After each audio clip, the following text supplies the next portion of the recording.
No mercy. Before we get to today's show, I want to let you know that the Undisputed podcast is brought to you by ADT. Home isn't just a place, it's a feeling. The feeling that you're safe to enjoy the things that matter most. ADT lets you take that feeling with you wherever you go. Whether you're at your house, your business, or online, ADT helps keep you safe and secure with security systems, home automation, alarms, and surveillance, so you can feel at home wherever you are. Learn more at ADT.com. ADT, home safe home. Welcome to the Undisputed Podcast. I'm your host, Joy Taylor. On today's show, should the Ravens give Colin Kaepernick a shot? Plus why the Patriots might consider parting ways with Tom Brady after the season. And Kevin Durant appeared to take a swipe at LeBron James online. Is that a problem? Skip, Shannon, let's debate. Let's start with the latest on Colin Kaepernick. The Ravens have had talks with the free agent quarterback, but so far have not signed him. Terrell Suggs was asked about the possibility of bringing Kaepernick in and said, quote, "Hell yeah, if he's going to help us win, we want him." Defensive back Ladarius Webb added, "I would love to have him to come challenge some other quarterbacks. We all know Joe Flacco is our guy. We love Ryan Mallett. But yeah, we would all like competition around here to make everyone better." Shannon, what does this tell you? I'm not surprised by their comments, Skip. And let's be 1,000%. If the Ravens, if Suggs and Ladarius Webb, if they were convinced that Ryan Mallett could get the job done if Joe Flacco is down for any substantial amount of time, we're not having this conversation. Colin Kaepernick and whatever the issues that people might have with him or teams might have with him, that would not be an issue if Ryan Mallett could get the job done. So we know that now, Skip. Look, this is what we know. We saw in 2015 Peyton Manning go down, and the Broncos had a competent backup in Brock Osweiler, went 5-2. Now, remember, Skip, the Kansas City Chiefs won 10 straight games. If he had faltered any more than what he did, they would have not won the division. Also, they were tied with the New England Patriots and the Cincinnati Bengals at 12-4. But since they had beaten those teams, they got home field throughout. Brock Osweiler beat Tom Brady on a Sunday night in Denver. On a Sunday night, yeah. And he beat, on a Monday night, he beat Andy Dalton. He did. So when you have a competent backup, you feel real comfortable that if your starter's down for a significant amount of time, he can hold you afloat until it comes back. You remember, Skip, in 2015, what happened to your Cowboys. Your guy went down and they didn't have any competent backup. Wait, behind the greatest offensive line in the history of the world? Yeah. That one? But it has 3 players ranked in the top 25 of MMQB, right? Its rankings? Skip, I can give you all. What happened to the offensive line? I can give you all the literature. Brandon Weeden, first-round pick. You gonna let me? Matt Castle. I'm claiming Pro my Bowl. time. I'm claiming my time. I'm reclaiming my time. Yeah. Go ahead. That's your part where you instruct Mr. Bayless. On the rules? Yeah. Skip. We know this. The Ravens have missed the playoffs the last 3 or 4 years. Last 3 or 4 years, they've missed the playoffs. They were 8-8 last year. Last year, 32 teams, Skip, 18 of them started at least one different quarterback. Now, some of it was because of injury. Some of it was because the starter was terrible. Mm-hmm. We know that the Baltimore Ravens have a Super Bowl caliber defense. They like to think they've upgraded their offense. Mike Wallace re-signed. Perriman is finally healthy. They brought in Jeremy Maclin. The one thing that you can't overcome is bad quarterback play because it'll eventually catch up with you. And the Ravens says, you know what? We've seen enough. And if you remember Saturday, Terrell Suggs, it was so bad for Ryan Mallett. He said, "Hey, Marty," offensive coordinator, "tell Ryan Mallett to throw the ball to the guys in the purple," which was the offense, not the guys in the white, which is the defense. And this is how all this Colin Kaepernick came to be. But how do we expect the Baltimore Ravens locker room to respond? They're trying to make it seem like they're about to put Jeffrey Dahmer or they're about to put somebody in there that's done something seriously. The mistake, and it's not a mistake, but the problem is that Colin Kaepernick chose the wrong cause to get behind. Because if he had given $1 million to juvenile diabetes, if he had given $1 million to the autistic or pediatric cancer or some wounded warrior program, Skip, he'd have been Walter Payton Man of the Year. But because the cause that he chose to kneel for and fight for, it rubbed a lot of people the wrong way. But I believe that there are more players in the National Football League that agree with Colin Kaepernick and says this is a serious issue than do not. So I'm not surprised, especially if one Terrell Suggs is in that locker room. Okay.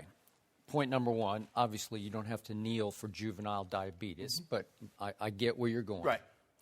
But point number two, if players are asked today in just about any locker room, let's say every locker room in the National Football League, what are they going to say about Colin Kaepernick for the most part? Is anybody going to stand up and say, we don't want him? Because I'd be surprised if any player, black or white, said that. I would be surprised, but maybe I'd be wrong. I think the thing is, Skip, is that you're looking at it. Let's take the New England Patriots. They knew Tom Brady was going to be out for a month. Bill Belichick did not bring anybody in to challenge Jimmy Garoppolo. They did not bring anybody in to challenge Jacoby Brissett. Why, Skip? Because they had the utmost and complete confidence that these two guys on our roster could get the job done. If they thought for 1 second Matt Mallett, because he's flopping all around sometimes. If Ryan Mallett could do the job, Skip, they would not be entertaining Colin Kaepernick, Skip. Different dynamic in New England where nobody would have the guts to speak out on a Bill Belichick matter at the quarterback level. No, they just be, that's Coach Belichick's call, right? I don't make decisions. I don't make decisions. You're right. Okay, back to what you're talking about. I'm going to say this again. Here's the issue operating right before your very eyes. This is just me. I would take Colin Kaepernick over Joe Flacco. I just would. I can show you. I've called him Joe Fluco before, and I was on. This is in 2020 hindsight. I said they are about to make a huge mistake because he's had some hot playoff games, and I cannot dispute any of his playoff games because he has been mostly sensational. He's 10-5.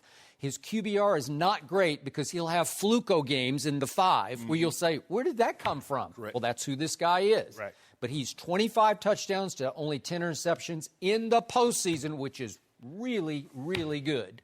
And he did somehow go win a Super Bowl. And I give you that. Although Colin Kaepernick, I thought, got robbed at the end of that Super Bowl and that they should have won it on a non-call in the end zone. Now, back to Fluco. He gets a big contract. He is scheduled this year to make the biggest cap hit in all of pro football, $24.6 million he is to be paid this year. So they have a money issue they're facing. But since that Super Bowl, his record in the regular season is 29-29. And as you point out, which is a stunning stat, the Baltimore Ravens have missed the playoffs 3 of the last 4 years? Really? The Ravens? You like them this year. I can't dispute that fact. You liked past tense, okay? But you're right. They do have a Super Bowl quality defense. Yes. My man T. Sizzle's getting a little up there in age, but I still respect him, and I respect what they have and what they can bring because they know how to do it. And yet, I still doubt this quarterback who has thrown, since his Super Bowl win, the 3rd most interceptions in the National Football League. So once again, we have Seattle all over again in Baltimore. We just saw Colin Kaepernick go through a Seattle, whatever it was, a little dance that he did with them. I don't know what was going on, but I thought he was a perfect fit there. And people in that locker room, I guess they're black players. I can't remember all of them. But Michael Bennett. Yeah, but they have strong sort of senior leadership in that locker room, Shannon Sharp-style leadership, Ray Lewis-style leadership, and they all spoke up and out and said, great, perfect, bring him. But they have had some issues about how much confidence that locker room, especially the defensive players in that locker room, have in their starting quarterback. Either they don't sort of vibe with him, or they just don't somehow trust, or they don't love the fact that the coach loves him too much and let him throw the pass that they think lost them the Super Bowl, right? So there was some threat. If Colin Kaepernick gets signed as the backup in Seattle, there's some threat, imminent threat, to Russell Wilson's job, right? Yeah. And if Colin Kaepernick gets signed in Baltimore, this is just me, I think there's some building threat to Joe Flacco, because I think if you put my man Terrell Suggs on the lie detector, we used to go back and forth on air about this, about Joe Flacco, deep down, I'm not sure he's still sold on Joe Flacco. And I'm totally with you. They are definitely not sold on Ryan Mallett as a stand-in for Joe Flacco because he's struggling already in camp practice. And Suggs made his crack to Morningwig about it, which is funny because that's truth serum. You know, that's a truth quote. That's what happens in practice when you just say, hey, he's not good enough. That's basically what you're telling the coaching staff. First of all, if Ryan Mallett was as good as everybody thought he was, he would still be in Houston. Because Ryan Mallett is not the first quarterback to oversleep. He's not the first quarterback to miss a meeting. But the really good ones, hey, get here on time next time. Okay, Colin Kaepernick is a starting quarterback in the National Football League. He is way better than Ryan Mallett as a starting quarterback. Yeah. I guess you could make a case that Ryan Mallett is a better backup because he just keeps his mouth shut and sits and carries his clipboard or whatever he's supposed to do. He's no real threat to Joe Flacco. He's what I call a donut quarterback. Yep. The donut is that little tire that you put on when you have a flat, the regular tire goes down. That's a good one. That donut tire is not to be meant to be driven for the rest of perpetuity while you have the car. Get you to the filling station or get you to the tire store and you get a new one. Okay. That's what Ryan Mallett is. All right. So, over the last 4 years, Joe Flacco has thrown 80 touchdown passes to 61 interceptions. That's a lot. Yeah. Over the last 4 years, and that includes a couple of really down years for the San Francisco 49ers. Colin Kaepernick, 62 touchdowns to only 27 interceptions. Right. Well, if I just do that in a vacuum, those two, who are you taking? I'm going to take Colin Kaepernick, right? Because you always want 2-to-1 touchdown to interception. 2-to-1? Really? Yeah. And the QBR is just slightly in favor of Kaepernick here, but he's had a couple of rough years with a not-so-good football team, and I can show you that Joe Flacco's football team has routinely been better in those years than Colin Kaepernick. Especially defensively. Defensively. Okay. So, now back to imminent threat. It's almost like Colin Kaepernick is too good for his own good because he's really good. He's a starting quarterback. I've made the case, I don't know, I have to put the pencil back to it, but there's 6 or 8 places in the league right now. I would take Kaepernick over the incumbent starter there. Right. And you've made a case of all the backups and all the sign. I get all that. Like my Cowboys just signed Luke McCown. Well, do I want as a third quarterback? Luke McCown. He started 10 games in his life in the National Football League. He's not 500. He's not. Well, what I'm saying is I don't care about Luke McCown, so he's fine as my third quarterback because I'm going to forget he is my third quarterback, right? Correct. And now, Colin Kaepernick, he's going to immediately, if he gets signed by the Ravens, they have to make a choice. Will we let him challenge? And the Lardarius Webb quote was pretty scary because he said, I would love to have him come in to challenge some of the other quarterbacks. And he's trying to make the case, like, make them better, push them a little bit. Right. But you can't tell me if I put Lardarius on a lie detector that he wouldn't say, you know what? I think we might have a better chance with Colin as our starting quarterback. That's just me. And again, you owe Joe Flacco. It's their fault. You know, it's not like he earned that, but you owe him almost $25 million this year. So he's like priced himself into the job, right? Well, Skip, if you remember when Philly signed Michael Vick, he was signed to be a backup. Yeah. And Donovan got hurt. Michael Vick got in there, and what happened, Skip? Donovan never got the job back, and they ended up trading is true. Donovan McNabb to the Redskins, to Washington. And so you don't want this, but at some point in time, if the guy that's backing up is better than the starter, the guys in that locker room see that. I understand that Joe Flacco has a $24 million cap hit. Yeah. But the guys in the locker room, they don't care about how much money you're spending. They care about does the guy give us the best chance to win? And if Colin Kaepernick gives them the best chance of winning, although Joe has won a Super Bowl for a lot of guys on that team, they're going to want Colin to play. It's as simple as that. Okay. So if you're Steve Bisciotti, the owner, are you threatened by that? Are you shook up by that? Because you got two controversies operating at once here. You have the fan controversy because they're saying, I don't know how true all this is, but there are threats via social media and talk radio shows in Baltimore. We'll give up our season tickets. Are those empty threats? Because usually fans won't follow through with that. Well, somebody's waiting in line to get those season tickets. Okay, well, there you go. Okay, but fair enough. But that's what Bisciotti's weighing, and he virtually did, as we saw yesterday, he did a town hall. That's what it came across as, a town hall out in his own stadium with sponsors and fans sort of throwing out to everybody, should we or shouldn't we do this, just to gauge the reaction from them after it's over. People are going to come up to him and say, hey, just my 2 cents, my 2 cents.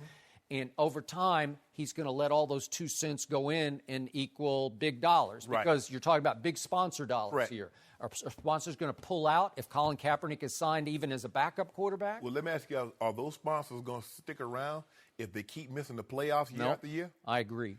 Are those fans going to be in the stands if they keep losing year after year? They will so not those be. are the options you're going to have to weigh. My thing is that Steve wants to listen to the fans and the sponsors.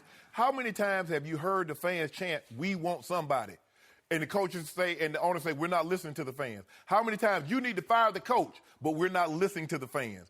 Now, all of a sudden, you want the fans' input. All of a sudden, you want sponsors' input. If you don't, see, here's this the way I look at it, Skip. If I give you a test, Skip, and it's the question is 4 + 4 equals, and the first answer is 8. You know the answer is 8. You're not even going to go down to B, C, D, or E. If you don't believe Colin Kaepernick can play, Steve Bisciotti, why do you care what the fans think? Why do you care what the sponsors think? Why do you care if he kneel or he sat? You have your answer. I don't know. But he's saying, pray for us, Skip, right? Like we need help. We're lost. I don't want anything to happen to Steve Bisciotti, but I'm not praying for a man that's worth $3 billion. Praying that all you have to do is make a decision whether or not you want to hire or not hire a guy. And I'm supposed to pray for you for that? Yep. And Skip, I don't mean to disrespect any of these foundations. I was just saying that there are certain causes that people was like, okay, autism. Some people have autistic kids or wounded warriors. Somebody have a family member or a friend that was wounded in one of these wars that that's being fought around the country. So they will gravitate towards that. But if it's a cause that we don't like, Skip, so what does that tell us? We're not going to like the person that's fighting for that cause. Skip, if I don't like an actor, I'm not going to see any movie that actor's in. I don't care what grade they give it. And that's how they look at Colin Kaepernick. Forget the cause. That is true. That's a good analogy. That is true. In the end, they can't get past what he disrespected the flag. Yes. And that's their hang-up, Skip. So, yeah, it might be a worthy cause. And deep down, I think they know it's a worthy You know what? cause. I think I can't say, now I'm playing armchair shrink here, but I think most people, if we can say most white people, deep down they know he's right. Yes. Deep down they know Colin Kaepernick stood for something he should have stood for, and that he had national impact that needed to be had at that moment. He created dialogue.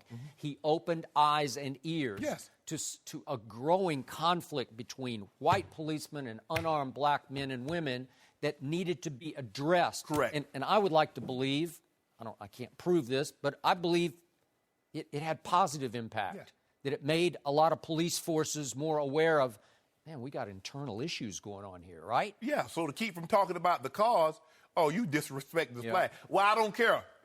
You disrespected the flag. What about all those guys that fought and lost their life fighting for that flag? But they're fighting for the very freedom that Colin Kaepernick chose, the freedom of protest. But people can't see that. They can't get past it. Exactly. And this is, I'm talking mostly white people, but it's just hard to get past the fact that so many white people, although obviously a bunch of black people died too to defend the freedom of this country, that it's just hard. It's like we should all be in this together, and you can't say no to that, to those stars and stripes. Okay, whatever, but we get that. And there's some people who are not going to change, no matter how much you preach from your seat. And it has been powerful, all of your preaching for your seat. And my friend John Wooten, again, Fritz Pollard Alliance, runs the Rooney Rule, oversees it anyway, keeps asking me, what can we do? What can you guys do? I don't know. This man can just do what he does day after day after day after day. He does it on this show, and I try to go right there with you. But I don't know what more we can do to make this better. What needs to happen, the men that's never had to fight to play a sport, which is the white men in America, because Dr. King and Lowry and Andrew Young and a lot of these guys, they were marching. But until those Catholic priests came down from Massachusetts. That is a fact. And got killed. That changed the ball. Changed the ball. And then when Bloody Sunday happened on national television. So until some of these white guys, you want to say, you know what? That's right. Colin's right. I didn't agree. I wish he hadn't done it. You're talking about white star players? Right, star players. I wish there was another way he could have got our attention to focus on this issue, but this is the way he chose. I don't agree with it, but what he's doing is right. And I'm going to say, you know what, whoever that white star is, he's going to get attacked on social media like crazy. You know it, and I know it. And he's going to have thick enough skin or closed enough eyes to social media that he's going to say, I don't care what the reaction. I'd take it a step further. I think it actually has to be an owner that needs to do it. Could be. Yes. I mean, with whatever player that is on the team. And not do it with the caveat that they didn't agree with how he did it. Right. Because that, again, just reinforces that he did something wrong. Wrong, correct. No mercy. Hey, guys, before we move on, I wanted to tell you that the Undisputed podcast is brought to you by Barbasol. The biggest thing to happen to Barbasol since shaving cream is also the only thing to happen to Barbasol since shaving cream. Introducing new Barbasol razors. The brand America trusts for a close, comfortable shave now has premium disposable razors. Barbasol's close shave technology on every razor means you get an advanced pivoting head and ultra-thin open flow blades. The Ultra 6 Plus razor also features a 7th blade specifically designed to refine and style tricky areas like under the nose, sideburns, and beard. Visit Barbasol.com and get a $2 savings coupon and see for yourself why Barbasol razors are the #1 new disposable razors out there. You're looking good, America. You're shaving with Barbasol. No mercy. The Patriots decided not to trade Jimmy Garoppolo this offseason. He'll be a free agent at the end of the season while Tom Brady turns 40 on Thursday. Jimmy G was asked by Monday Morning Quarterback if he's frustrated sitting on the bench. Garoppolo said, I think everything that happens for a reason. I'm happy being here. I've gotten 2 Super Bowl rings, so I wouldn't say I'm frustrated. Eager to play is probably a better way to put it. I'm just not used to being a backup. I want to be a starter and compete to be a starter. Rob Parker is still with us. Rob, if you're the Patriots, what would you do? Short of Tom Brady winning a Super Bowl, Skip Bayless, I would cut Tom Brady after this season, and I would give the job to Jimmy Garoppolo. And I'm serious from this standpoint. He's going to be 40. You know, nobody. Wait, did you put that caveat in there because you're a little concerned? No, I'm not. He's not going to win the Super Bowl. But I'm saying, I'm being honest. Short of, they're not going to cut a guy who just won a Super Bowl, right? But short of that. They did Trent Dilfer. Okay. No, that's Trent Dilfer, not the same. But I'm saying, from this standpoint, we've seen this happen before. Tom Brady's no different from anybody else. Okay? We saw Joe Montana get shuffled out of San Francisco, he got right? Traded at age 36 for a first-round pick. Exactly, and he went to Kansas City and whatnot, and they had Steve Young sitting there, and they said, we're going with the younger guy. Right. We saw in Green Bay. They could have said, we're just going to ride out Brett Favre, and we'll just let him not come to training camp every year. He played a couple more years, Skip, right? Went to the Jets. They were 8-3 at one point. Went to Minnesota.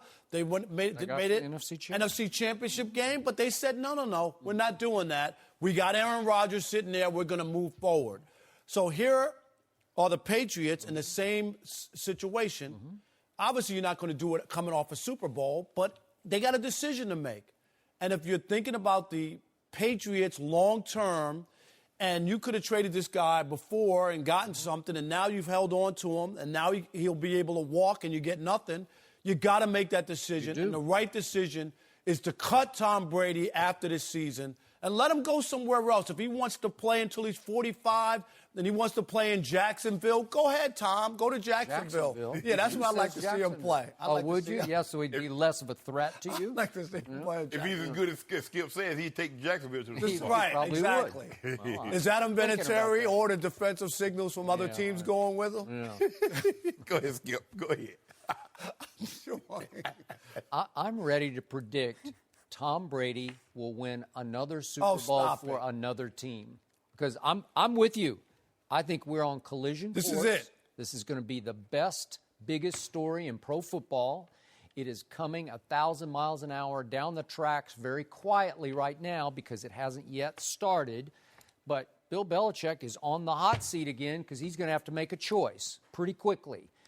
The choice could be made by, as you say, a catastrophic injury with another team, a starting quarterback, or just a starting quarterback's failure in the first 2 or 3 preseason games. Somebody could get desperate enough to offer so much, to overpay for Jimmy Garoppolo, that Belichick would say, I can't pass this deal up. I just have to do it.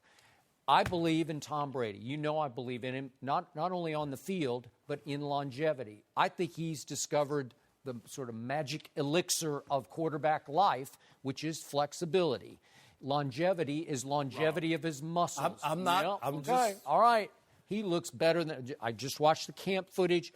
His body looks great to me. Unbelievable. Considering what he looked like as a rookie, I mean, I know. he's come a million miles from there. He has. Nutrition, stretching, flexibility. Magical elixir, right? I don't know. I'm just saying. Right? But the point is, maybe it's, some sort That of. is Rob Parker. You know what? Skip. I just think he's figured it out. Okay, I'm and not if you saying- read all the things that he talks about, now he's got Gronk going to his complex to do stretching. What's Gronk saying? I'm more flexible than I've ever been. It's the secret. You should have discovered it before. I was it might have thinking I given could you do a split. Could you? Yeah, I could. It might have let you play another couple of years. No, it wasn't going to let me play. Okay. But see, your fire went out. Brady's fire is still raging. I think that's the biggest thing for me after hearing the same verbiage, and he's heard the same verbiage basically for 18 years. Yeah. And he's perfectly content. He is. And I got tired of hearing two-jet flanker drive and 50 bingo pick and all that other stuff. Yeah. I just got tired. You got tired of the meetings. Yes, and the repetition of it. But they're going to have to make a decision. I mean, the franchise, Garoppolo is $21 million. Brady's cap number is $22 million. That's $43 million. And you know one Can't thing. do it. They're not going to do it. Not going to happen, right? It's going to be very difficult because, like you said, Skip, he's still playing at an elite level. But Coach Belichick doesn't want to get caught holding the bag and a guy just falls off a cliff. Yeah. And he lets Garoppolo go with no plan of succession in place. He doesn't want that to happen because he's seen it happen in other places, and they go decades before they're able to turn this thing around. Buffalo is still searching for their Jim Kelly. Maybe they have it in Tyrod 20 Taylor. years later? Yeah. Dan Marino in Miami, and you see what happened in Pittsburgh until they got Big Ben. Mm-hmm. San Francisco still hasn't found a replacement, So that's what happens, Skip. They're on a collision course. It's not an easy decision. I don't envy the decision, but that's why they pay Coach Belichick the big bucks. And I think there are going to be a lot of hurt feelings. And, Mr. Kraft might want to put his foot down on this one because he views Tom like his son, like Jerry viewed Tony Romo as his son. And Except Tony Romo doesn't have any Super Bowls. No, he didn't even come close. But I think because of the history of the other guys in Montana who was a big-time winner. You're not talking about he didn't win one. He was a big-time winner. Yeah. People loved him in San Francisco, and they made that move. I think it is doable. It's not the end of the world. Franchises understand it, and Steve Young wound up winning his own Super Bowl. The thing was, it made it a lot easier because when Joe got hurt, Steve won the MVP that season. So obviously, you win the MVP over a 16-game stretch. It makes the decision a lot easier, although the guy had won 4 Super Bowls. With Brett Favre, he let Aaron get in the door. I'm not so sure, Skip. Now, eventually, maybe they would have moved Aaron into that position. But when you keep retiring and unretiring, and the team doesn't want the uncertainty, Brett's coming back. You can't keep planning on if he is or if he isn't coming back. They got tired of him. Ted Thompson said, "No, I'm done. That's it. We're moving on." But Aaron was clearly ready after 3 years. They rebuilt his whole delivery and mechanics, and he was ready to go. And he was pretty good right away. And I believe Jimmy is ready to go because he sees Blake Bortles. I'm better than Blake Bortles. That's what Jimmy's saying. He saw Derek Carr, a quarterback that was selected a few spots ahead of him, get $125 million. And look at the year that he had last year before he got hurt. And he's like, hold on. I like these Super Bowl rings, but what could I buy for $125 million? I agree. And Bill Belichick, at age 65, has earned the right to try to win a Super Bowl without number 12. Well, if you want to cement your legacy, there's no doubt about it. Was it about Brady? And they were always attached.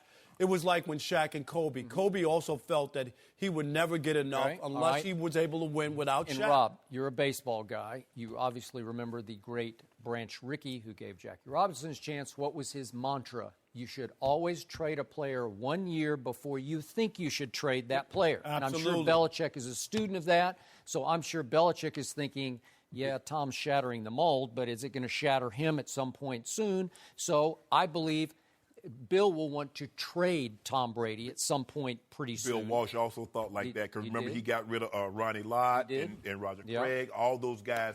He was a firm believer in 1 year early as opposed to 1 year too late. Your opening statement was they should cut Tom Brady because cutting him would be a gift from Mr. Kraft because it would allow Tom Brady to go pick where if he wants to go. And that's the only reason I say that. Out of respect for Tom Brady, if he wants to continue to play, do you know what I mean? And say, Tom, thanks for everything, and we'll give you this parting gift. Yeah. You can pick wherever you want to go and keep playing, and we appreciate it. Okay, Tom, pick where you want to go, and then we're going to see if we can try to work out a trade. I'm going to try to get something for him. All right, that's fair. If you're going to throw a bag of clothes that's away, fair. and somebody says, well, I give you $50 for that bag of clothes you're going to throw away, what you going to do?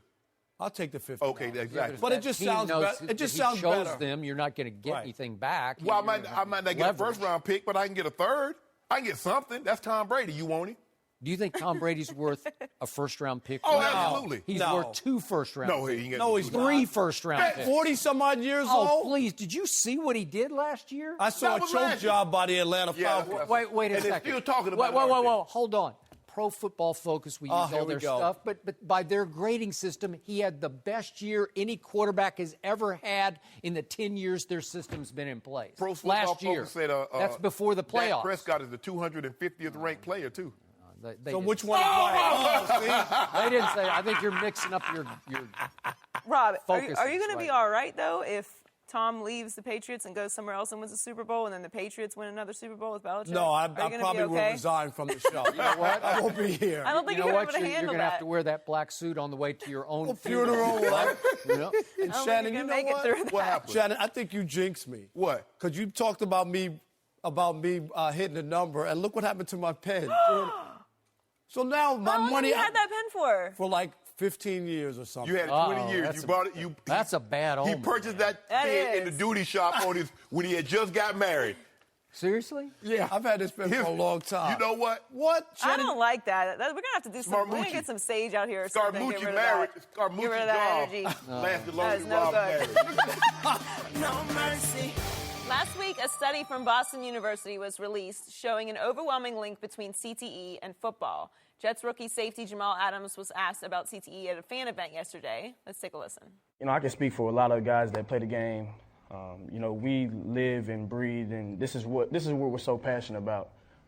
Literally, if I had a perfect place to die, I would die on the field. I would be at peace. Literally, I would be at peace, and that's not a lie. Like, it's so much sacrifice that we go through as a team, and just connecting as one and winning ball games. It's nothing like playing the game of football. But again, I'm all about making the game safer. That's all I can say about it. We're joined by FS1 NFL analyst Ray Lewis. Welcome back, Ray. Good to see you guys. Shannon, let me start with you. Do you have a problem with Adams' response? No, I do not have a problem with his response, because if they'd asked me this 15 years ago, I would have said the exact same thing. I realized that I play an inherently dangerous game, and although I did not know all the facts that they know currently, given the same sort of circumstances, what I know now, I still would have made that decision. For me, we see this happens every day that people that don't play football. Skip, we just saw a situation in San Antonio where undocumented workers were locked in a non-ventilator storage container trying to get to America to make a better life for themselves and their kids. And they asked one of the survivors, they said, I knew the risk when I got in this vehicle. Skip, you know the risk now. Are you willing to risk that for a long-term a reward for you and your family? I would, Skip. And for me, perfectly, all things being equal, I really ain't trying to die anytime soon, because the end result, whether you're down the football field, you're down in the bed, the hospital, at the end of the day, the results are the same. But Skip, we see people all the time. If I gotta go, I want to go on my sailboat on the ocean. Or we see people have their ashes spread about sea or at a ball stadium. Skip, I have no problem with what this young man said, because you know what happened with me, Skip? My grandmother passed in 2011 in July. And the last 3 years, I spent many a Friday and Saturday and Sundays with my grandmother in that nursing home. And a lot of people in there never played football and had those same debilitating neurological and brain diseases. So if the doctors can tell me 100% for certain, Shannon, had you not played football, there is a 0% chance, there's a 100% chance you would never, ever have these debilitating brain and neurological diseases. Now you give me something to think about. But because there's a chance I could have had these diseases anyway, nah, I'm going to play football. And I know, so what, and this is what I also want. I don't want anybody out there to think, well, you're saying you're trying to minimize like blacks can't be smart. No. God blessed me with far more athletic ability than he did book sense. And I use what God gave me to get out of a situation legally. I'm not magna cum laude smart. I'm thank you, Lordy smart. But I'm okay. You know what? I disagree with that. I think you're smarter than you give yourself credit for. Well, you know I think your book's smarter than you give yourself credit for, and I'm going to call you on that. Skip, I could have done a lot better, but I was mainly focused because I just felt that I could do more for my grandmother with my athletic ability than my brains. So I have no That's problem fine, but don't discount the brain. I have no problem with Jamal Adams said, because if you'd asked me this 10, 15 years ago, Skip, I would have said the exact same thing. Okay. Yeah, and I think I definitely agree for a number of reasons, right? So the thought process of I would die for this opportunity, what he's talking about, the sacrifices that we go through day in and day out, and the rigorous workouts, and the childhood coming up, and just finding a way, not having a way, not being able to eat all the times, some of the situations, all of these things he's talking about. That's what the pile of things he's talking about, that nobody knows what the real sacrifice really is. So when he says that, I've said that myself many a times. Like, I will die doing this, right? Because the ultimate, for me, just like you, was how can I make my mother smile? Like, how can I get my mother out of this situation that she's in? And everybody's going to go into a job that there's risk from every level, no matter what job it is. Yeah. Firemen, whoever it may be. Policemen. Yeah, it's going to be something. And so when you ask yourself, why would he say that? I would say it because he's that passionate about it. Like, he really believes it. And he loves this game. And if you take the TVs away and you put all of us on one football field, we will play it until the sun comes up and then the sun goes down. That is true. And that's just the fact of it is. Now, since there's so much information out here now, of course, we have to do more studying, both the league and the players, right? How to continue to be safer in this game, right? How to not take the hits and just let them just keep bothering you. And I think there's so many alternative medicines now and alternative doctors that you still have to do a lot of checkups. Yeah. So everything both of you just said is why too often I'm a little too callous to this, a little too insensitive. I don't have enough sympathy for CTE victims or players who say, do you know what I gave up? I can't walk, or I can't sleep, or whatever the issues are. And I've been doing this for so long. I've known so many players, even older than you two, who are really good in their time. And they would have done it again, man. Right. They loved it. Right. And they miss it dearly to this day. And some of them are in their 70s. And if you told them at age 72, you could, I got something I can give you that will let you play football again. You don't think they'd go play football again? Yep. They would. So in the big picture, everybody knows. You knew the risk from high school. Was high school football not violent for both of you? Oh, yeah. Come on. Very. Maybe like crazy violent? That was old school, Skip. It was Oklahoma drill. It was. Yeah. And the bully in the ring. And that's at practice every day. Every day. Every day. Every day. Every day. And it wasn't reffed as well. The pads and the helmets weren't of high quality. So you don't think you had concussions in high school? Yeah. Both of you. I know you were running back, right? Yeah. How many people did you run into? The reason I changed from offense to defense. That's what I'm saying. Yeah. Right? Skip, my job, not only was I trying to see stars, I wanted to make somebody else see stars. Absolutely. Because then I got it. Yeah. I see a star. I know he's seeing them. Okay. I used to have dark helmets. And on the dark helmets, how hard you hit people, your marks on the helmet meant how good you really was. Said that the other day. I wanted a white helmet because I wanted them blue marks, that red mark, them yellow on my helmet. Peel my decal. I got it. Look at it. Okay, so I despise sort of war analogies here about football, but I got to give one thing. This is what I've always thought about playing, especially at the NFL level, especially on defense, not so much on offense, because your job is to run into people who have the football under their arm. But the Marines were always taught, going into battle, that you, quote unquote, have to give yourself up for dead psychologically, because you'll have a better chance of surviving if you just go in with the attitude, I'm not going to make it. Or I'm going to get hurt. I'm going to get shot. So I give myself up. I'm just going to go fight this fight as hard as I can fight it because I'm virtually dead already, so I'm okay, right? Well, I think some of that mentality has to operate going into an NFL game, especially for a defensive player. Oh, no, listen, absolutely, and for a number of reasons. One thing you can't do, and we always say this, don't ever tease nobody about their injury. Because if they have an injury, because it goes around. And so the last thing you want to think about is, man, I'm going to get hurt. No, they're absolutely not. And that's the first thing that you have to take out of your mind. It's funny you bring up a military, because there's a guy who was in the military, and he always wore my jersey up under his uniform, right, really? for this protection. And I've got many, like, just thoughts about what it was like. And then the first day he didn't, he actually got shot. Right, but it's the mindset you're talking about. The only reason I tell you that story is the mindset that you go in with, that you try to do anything to take your mind away from thinking like that, right? And for me personally, I've done a lot of different things to make sure my mind never wandered there. And that's why you have to give so much. Because think about the military. You already know. At least there's a chance. Now with the way they're fighting, you join the military, there's a chance you go into a war. Yeah. Iraq, Afghanistan, in the middle, somewhere. You're going somewhere, Skip.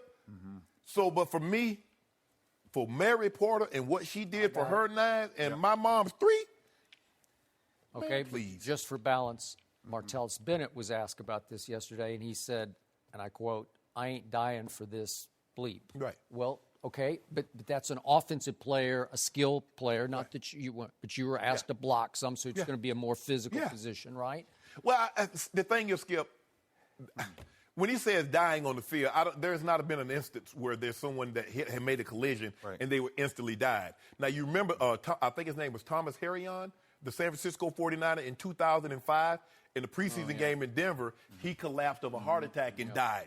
So that was the closest that we've had. Darryl Stingley got paralyzed by Jack Tatum in the Raiders against the Patriots. But Skip, the long-term effect, we know there's a greater probability that we're going to have these debilitating diseases. But Skip, I ain't trading my life. I ain't trading nothing. No mercy. Kevin Durant won his first championship and his first Finals MVP award against LeBron's Cavs in June. Yesterday, Durant posted a question on his YouTube account asking, narrative or skill, which one matters to you? Someone responded to Durant and said, LeBron is just better than you. It's just facts. Durant responded with a simple, nah. Shannon, what do you think about Durant's response? I don't have a problem with it.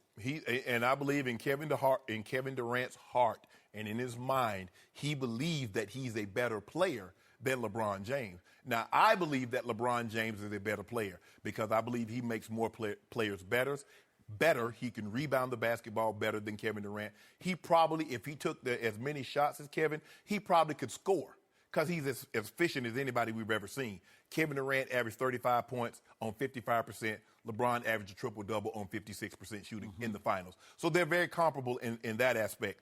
And so I don't have a problem with what Kevin Durant said. I know you probably not so much. I don't think you have a problem with what he said. I think you had a problem that he actually responded to somebody. I have a huge problem. And when this thing came through, I was like, I already know.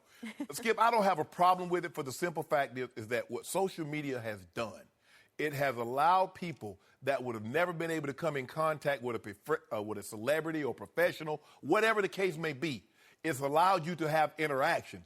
And in the same token, it's allowed the players and the celebrities and entertainers to have contact that they wouldn't normally have. And so sometimes, I mean, obviously, I only have a couple 100,000. My goal is to catch you someday and get to 3 million, but that's neither here nor there. Good luck with that. Oh, okay. I'm going to get me these box.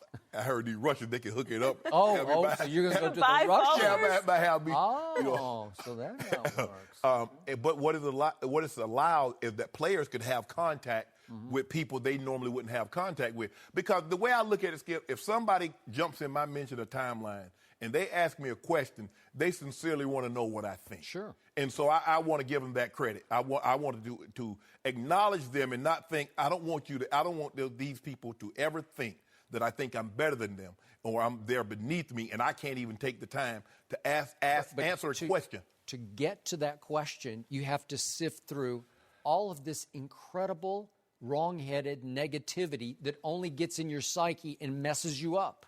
You know what? It makes you think wrong. Well, we see it every day here on the show. No, but see, here's the thing, though, Skip.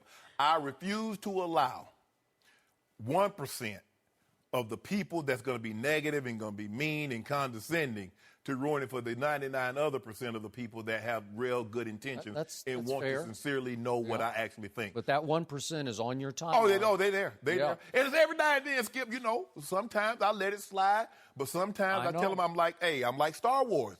I'll strike back. So if you come for me and I didn't send for you. You're the Empire. Yeah, right? oh yeah, Skip. You come for me and I didn't send for you, I got to send you away. It's just like, Skip, they knock on your door soliciting. If it's something you don't want, what you do, Skip? No, thank you, I'm not interested. But if you come by, they knock on my door, they're selling Girl Scout cookies, your boy got your box. Got to get a box, got to help the kids, Skip. Okay. I mean, they trying to get these ribbons. I want to help them get these ribbons as quick as possible. Okay. So I have no problem with Kevin Durant said. Now, of the 30 general managers, there might be some that actually think Kevin Durant is better than LeBron. He's about 4 years younger, so you're going to have a longer shelf life with Kevin Durant, the way it appears right now. Still believe LeBron James is going to be on top of his game for another 2 to 3 years. I believe he plays to at least 20, at least 20 years, and he'll be the 1 or 2 all-time leading scorers. But I have no problem with Kevin Durant. But see, what Kevin is thinking, because he's won a championship, and you are also thinking because Kevin won a championship. Because I know you. Well, see, what you fail to realize, you don't study me, but I study you every day. I don't study you. I don't think about you after I leave here. No, I think about you. Because after I get done training spin, I go home and I rewatch the show, and I pause it. I was like, oh, look at his body position. So that's what he does. Oh, I know. So I do study Watching film on you, Skip. Keep trying. I do. Keep trying. But he believes that since he won a championship head-to-head against LeBron, he's a better player. He's absolutely wrong in that regard. He's absolutely right in that regard. But there are two issues operating here, and I'm going to address the first one that you first brought up. It still astounds and confounds me that a player of Kevin Durant's magnitude and now achievement, Finals MVP, first ring, driving force of a team that lost to your team last year, that achievement and that magnitude would stoop to actually respond to some nobody whose username is Joe Deasy. He's getting a shout out here on Undisputed. Get him, Deasy! Joe Deasy. And Joe is responding to a question. So Kevin did pose a YouTube question.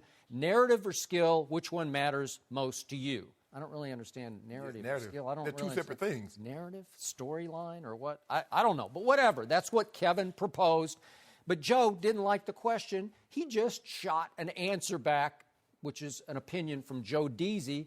LeBron is better than you. It's just facts, spelled F-A-X, facts. Beep. Boom. Send it. And it got him. It got Kevin, and he could not stop himself. He couldn't help himself. He couldn't save himself. He had to hit capital N, small a, H, period, boom. Hit send. Nah. Okay? Well, I'm with the nah. I just don't get why you would respond to Joe Deasy, nah. Because here's what gets me. He responded to you, too. Okay. He does. Has many times. But here's the point. Look, it amazed me through the year because Kevin lives on this the way you do. In the breaks, you're reading your Twitter responses. Like, you really want to know what they thought of the segment we just did, right? I'll be responding, too. They're like, I can't believe he answered on set. Yeah. Sometimes I bust him up, too, Skip. Okay, so one guy out there living in his mom's basement in Iowa City says, Shannon, he kicked your behind in that last topic, and it hurts you. And so you come out angry in the next topic. It's like scary to me that guy in Iowa City actually had control of Shannon Sharp's psyche. You know that? You're in the Hall of Fame with 3 Super Bowl rings. You know what I do? N, big A, big H. Nah. Okay. All right, that's fine. But it did amaze me and really impressed me that Kevin lives on social media and he was able to rise above all the negative. Did anybody in sports receive more negativity than Kevin last year? No. I mean, maybe Colin Kaepernick now. Yeah, right. Okay, but as far as in the sports confines and context, for leaving Russell Westbrook and joining forces with the Golden State Warriors, he took heaps and heaps of internet criticism, And I think he let it go in his heart and in his mind, and he still rose above it. And in the finals, I got to tell you, if I'm just going off what happened on the biggest stage in the sport, he proved before my very eyes he's better than your guy because he shot that three right in your guy's face, and that changed everything. Could we see that three? No, we don't need to see it. I want to see it. I got to see it one more time. Skip, He's walking it up. He's walking it up. What? LeBron, you got to get your hand up. He got his hand up. Get your hand up, LeBron. No, he got to Don't let him walk into that. He just got to hug up to him, Skip. Oh, that was nothing but net. Can I ask you a question? And it was Skip? nothing but Cavaliers all over the floor because they were done in the King's house. Can I ask you a question? Let's just say for the sake of argument, we're doing hypotheticals. And I don't really like to do that, but just for the sake of this argument, I will. If you swap teams, you put LeBron James on the Warriors with the team that's currently constructed, and you put Kevin Durant with Kyrie in Cleveland, who wins the series? Well, I don't know. I'm not sure I'd bet against KD and Kyrie. I'm just not sure. Why couldn't KD do that when he was in Why couldn't he do that in OKC? Well, they were up 3-1 on Golden State, and then he didn't like his partner. He thought his partner took too many shots down the stretch. Okay, when he had James Harden and Russell and him together in OKC. No. When he was in OKC and LeBron James had a 17-5 advantage, why couldn't he beat LeBron before he got three other All-NBA and All-Star players, Skip, if he's the best? LeBron had Dwayne Wade and Chris Bosh and Mario Chalmers, who scored 25 points in Game 4. And he went back with Kyrie, and he Mike went back Miller, who scored and he went and when he went back to Shane Battier, who hit 6 threes in Game 2. And he went back to Cleveland, and all he had was Kyrie, and he still thumped him. Still thumped him. Yep. So guess what? LeBron, Steph Curry, Klay Thompson, Draymond Green. Oh, are they going to lose? They're going to lose more games in the regular season than they lost with Kevin Durant. And now all of a sudden, we believe that KD and Kyrie will beat that Warriors team with LeBron. Come on, Skip. Now, don't who stood tallest in the NBA Finals? Skip. Kevin Durant. What I was stunned by it. What did Matt Barnes say? Matt Barnes said they had a two-headed monster, but they had a hydra. They had a four-headed monster. A four monster is going to beat two any day of the week. I saw Steph Curry and Klay Thompson and Draymond basically deferring to the guy that Draymond had to call, say, we need you, right? Yeah, That's what you keep saying, right? But think about it. Steph Curry still averaged 27, 9, and 8.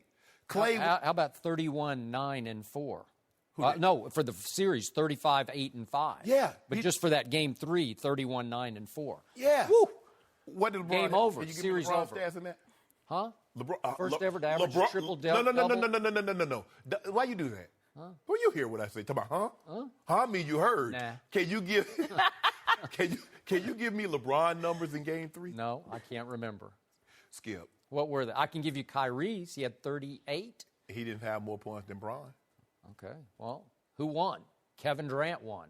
No. Who was the Finals MVP? Kevin Durant. KD. Kevin Durant won, or Kevin Durant's team won. I think he won. Can I ask you a question? When LeBron left Cleveland to go to Miami, how many times was Dwayne Wade a league MVP, and how many championships had they won, and how many times had they won 73 games in the regular season? Well, they won one championship. They did. One. Wade was And Finals Dwayne MVP, Wade was not a stats How long player. ago- how long He's ago was not that? A ball hog. 2006. And LeBron joined the team in what year? Oh. So 4 years 4 after. years later. Y'all, just Is that a long time or something? I'm just asking. So one guy joins a team 4 years after the fact. Another guy joins the team. They had just won 73 games. They had just lost the NBA Finals. And the guy that was on their team that's in his absolute prime had just won a unanimous MVP award. And somehow we think just because two guys swap teams as free agents, it's the same. How? What'd your eyes tell you? What'd your eye test And tell you? all- What did it look, tell you? Who looked like the better player? LeBron. He did not. LeBron. You know and I know. It was Kevin Durant. It was his coming out party. Kevin Love I think scored there 6 was a points. changing of the guard. What And the guard? guard is KD. No. You saw it. I mean, Buckingham Palace changed guards all the time. They one guy. I mean, you just can't one work for 24 one. hours, but LeBron is still on the throne. Everybody know the Kings. What are they saying on Twitter? Let me see. Right now, actually, this guy said he has a high rise in New York. Oh, okay. Well, there you go. Kevin Durant, he's He's got to start rising above this a little. Hold on. But I know he likes we to got to interact get with Joe fans, Deasy but- on the show. Joe, Skip. come on to L.A. And I'm You can only sit going right to here. tolerate this Wade slander a little bit longer. But Beyonce, sometimes, Beyonce got like 40, 50 million. I think she got like 60 million Twitter followers, and like 85 on Instagram. Sometimes she has Q&A. That's the way of engaging. I can't because you She doesn't anti-social. follow anybody. She's like Skip. She ain't got to follow nobody, but I'm saying she talk to people. I'm not antisocial like you. Yeah, you know what? That is false. I got to, real quick before we go, I know we got to go. But when we're out, and you can attest to this, if I'm in an airport or certainly after a show on the road, I'll stay as long as they want to stay. I'll talk to everybody. Ask Ernestine. I Yeah, of drive her course. crazy. After every on show Saturday we do on the night, road. if we're out and people come up to talk to me, I'll stand there for 20 minutes talking to them, but I'm not going to engage on Twitter with Joe Deasy. Well, I'm just Skip, not. I normally Skip talk. has a no troll rule. Yeah, but here's the thing, though, Skip. I would stay there and talk to him, too. That is not true. But they want to talk to Sterling. You get a little frustrated. I So know. They want to talk to Sterling, so Shannon just keep walking in the airport. No mercy. Adrian Wojnarowski is reporting that 6 teams have made trade offers for Kyrie Irving, and up to 20 teams have called the Cavs to inquire about Kyrie. Woj also reports the Suns and Celtics have the best chance of landing him, but the Suns do not want to give up the number 4 overall pick, Josh Jackson. In the article, Kyrie's character was questioned, but 2 NBA players still gave him praise. An elite Eastern Conference point guard says, I don't like him personally, but I hate playing against him. I'd trade a lot to get him. While an old teammate of Kyrie's told one GM, he's an animal, forget whatever you hear about him. Off the court, go get him. We're joined once again by Jim Jackson, but Skip, will start with you. How much is Kyrie worth? Mr. Jackson, the man across from me and I differ hugely on how valuable Kyrie Irving is. I can't even believe he's actually on the market. He's actually available via trade. I say he is hugely valuable, far more valuable than a Jimmy Butler or a Paul George, who we buzzed about for weeks on end on this show. And I appreciate Joy reading those quotes out of the recent ESPN piece. And there was one more from an Eastern Conference executive who said, go back through every team Kyrie's played on, and it doesn't matter whether it was high school or college or USA Development or the NBA, and you see a pattern of him impacting winning. He is a winner, and he is hugely gifted, even though he's only 6'2" or 6'2.5", maybe 6'3". And the point is, there are 2 teams that obviously have the most assets to trade. Number 1 is Phoenix. Number 2 is Boston. I highly doubt that Cleveland would agree to trade Kyrie Irving to what most people perceive their biggest threat in the Eastern Conference. So it comes down to what Joy said, Phoenix Suns. Are you kidding me that Josh Jackson is the linchpin here? Are you kidding that right now they're saying, no, we won't give you Eric Bledsoe and Josh Jackson? Let's get this straight now. He was the 4th overall pick, only because he sort of fell in their lap via Boston. But the 4th overall pick has yet to play a single regular season NBA game. And I'll give you, he's going to be a good, maybe a very good NBA player. But this is Kyrie Irving. This would be the steal of the century for Phoenix if they could get Kyrie for only Eric Bledsoe and Josh Jackson. Are you do it? You should have done it yesterday or the day before or the week before. If that's the deal that's on the table, I know my Spurs have tried like mad to get him. They don't have the firepower. Give us Kawhi. They're not going to give Kawhi. Okay, well then y'all can't get Okay, it. that's one guy who's better because Kawhi's better than LeBron. We know Don't do that. that, Skip. Don't do Oh, he's a that. two-way player. Don't do that, Skip. Stop it. Stop it. Defensively and offensively. Wait, can LeBron defend at age? Is he 38 now? He can Come do on. whatever he wants. We know he's lost all his hair, but he's lost some defensive prowess. Yeah, okay.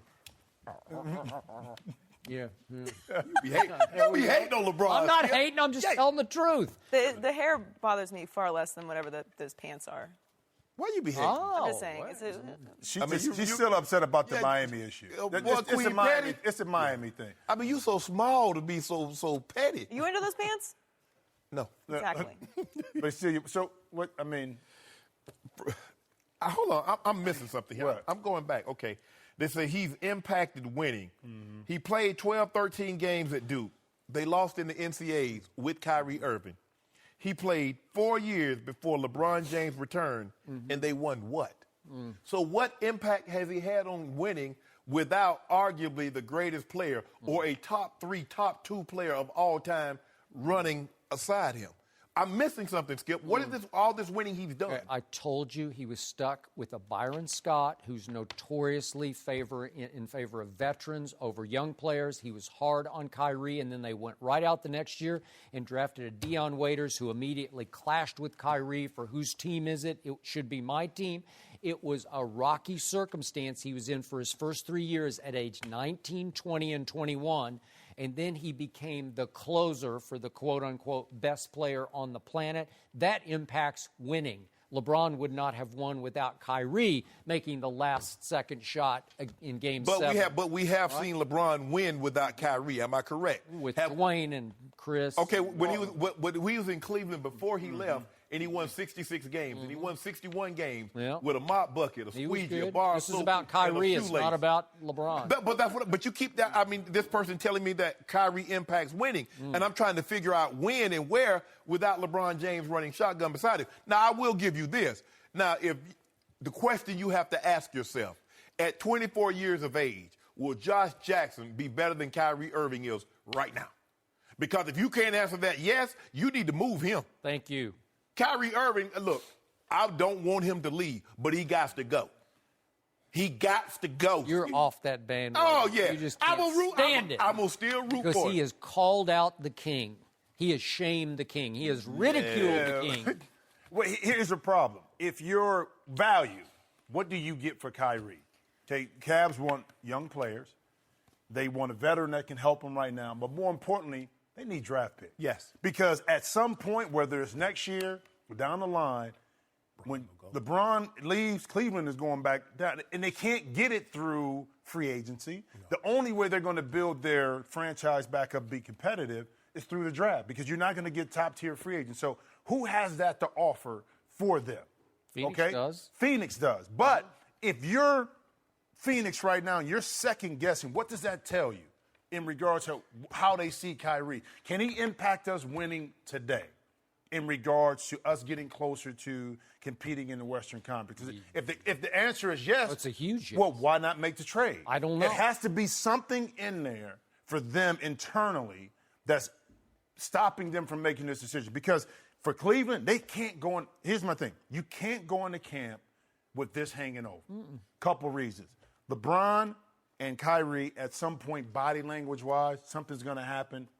Is LeBron going to fire on him? Well, LeBron going to fire on him. I don't know if he's going to fire on him. 6'9" on 6'2"? Yeah, well, that's big. But you know what I'm saying? I've been in that situation. Maybe he's going to bake a cookie for him. Oh, stop it. But here's the bigger point. You're going to end up dividing the team.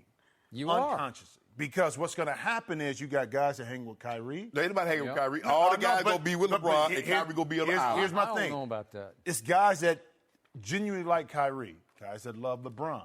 So now you're going to put them in a situation where they're going to have to choose. And that's not a winnable situation. It's going to be a lot of internal strife. And this is a team that always deals with drama. They ain't dealt with this kind of drama. So they got to make a move. Guess what? What? I like Coke. I drink ginger. I love ginger ale. Guess which one I buy at the movies, Skip?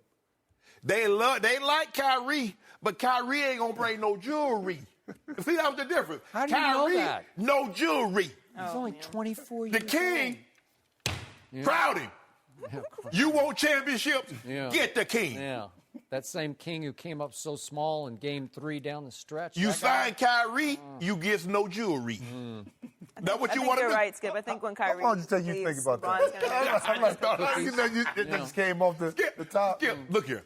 We won't, listen, I tell you what we'll do. Y'all don't want to give up Josh Jackson. We'll take Devin Booker. We'll take Devin Booker. We'll get y'all Kyrie. Did you hear the quotes Joy read? He's an animal. I don't like him personally, but I hate playing against him. I'd trade a lot to get him. He's on the market. You just do it. A lot of a parcel of land. So where's that land at? Is it in Iowa or is it in Malibu? Is it on Fifth Avenue or is it in Georgia? I just need to know, Skip, a lot.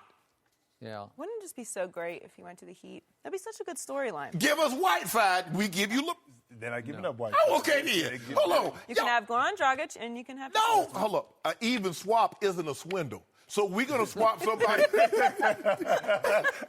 So we're going to swap somebody. You try to give us. Oh, so now you're saying Kyrie is valuable. Yeah, I never said that he wasn't. Well, if you're saying he's just some guy, why don't you take Goran for him? But you tried to trade me. I got a 1962 Ferrari GTO.